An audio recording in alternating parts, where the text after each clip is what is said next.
my neighbors behind me, what would you call those? My rear neighbors? Your backyard neighbors? Backyard neighbors. They had this great, amazing dog. His name was Abby, and I'd play with it through the fence. Because there's a fence between. I'd be like, we'd reach over the fence and like poke my fingers through to try and pet the dog. Like this is your actual right now backyard neighbors? Yeah, backyard neighbors actually right now. Oh.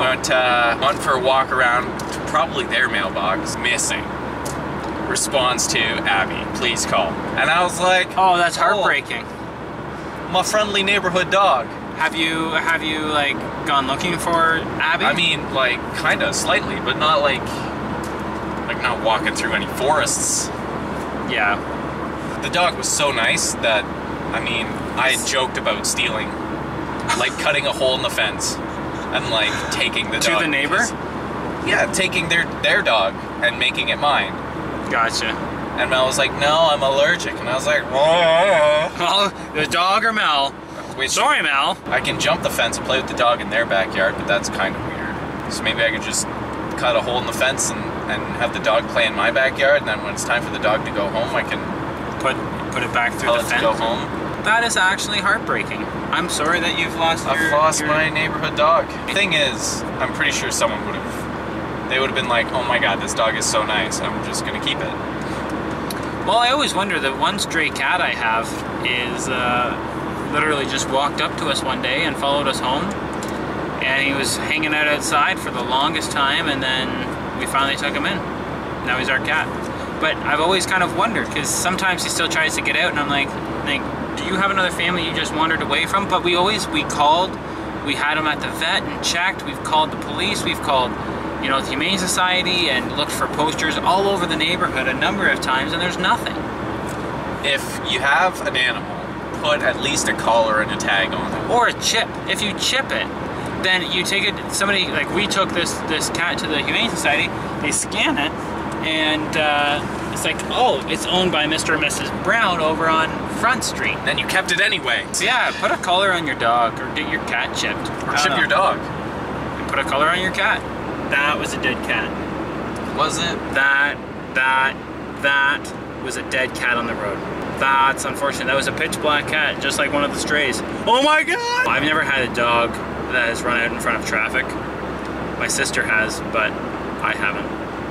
When I was younger, I think like in grade school, probably like grade 4 or 5, even earlier than that, I convinced my mom that we were gonna get a dog, and she's like, all right. So we got a greyhound, and she decided that it was cool to let, or maybe I just went and did it anyway. I had the greyhound out to the park on the leash, but greyhounds are fast. That's why and there's they're a bus line. Strong. Yep. And like 10-year-old kid holding on to one of those, good luck. It saw something it wanted, it took off, left me with the leash. The collar was gone too. Like it just snapped, gone. Pure muscle. Pure muscle, took off. And then ran right down the street. Almost got clobbered by a car right in front of me. Would have been like the worst thing ever. Like in the middle of the street. That would have been I guess traumatic. because they're like race dogs. It might have thought it was a racetrack. And like here's the 10, 12-year-old kid chasing after the race dog. The race dog! Down the middle of the street. Come back. We have to get rid of that dog. Don't get race dogs. I mean, they're kind of like treated like crap, or maybe do get them, but they're... This wasn't a legit old race dog? Yeah, retired race dog.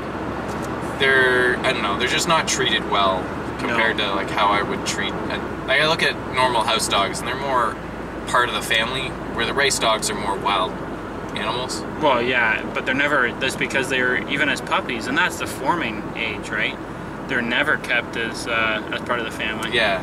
So hell, Rachel has a dog that's a rescue dog, and you want to talk about issues? Holy cow! This dog was beat because it was introduced as a puppy to the Tennessee penal system as a rehabilitation dog. Penal system. Ha! So they gave it to a prisoner to help rehabilitate them and teach them maybe some responsibility and give them, you know, something that if they're good with the animal, they actually get to take the animal with them when they leave the prison. So I think that's a pretty neat program to teach empathy and that, you know, and that there's alternative life options than, you know, being a criminal. It didn't go over very well because this guy abused Sheba quite badly. So like, she was terrified of any and all men. And I remember the first time that I was in the same room as her and she was off her leash and everything, no muzzle. It was a scary day. You don't really do well with dogs, though. Well, I've never really grown up around them, and that's just, I mean, my sister had them from the time that she moved out, but I've never had one myself. But I do want one. I want a dog and a cat together. It's like puppy and kitten. They'll grow up nicely, and if they don't, well, I don't know what the fuck to do. But I'm hopeful. Wake up, the dog's eating the cat. I don't know what I'd do. That dog would be gone.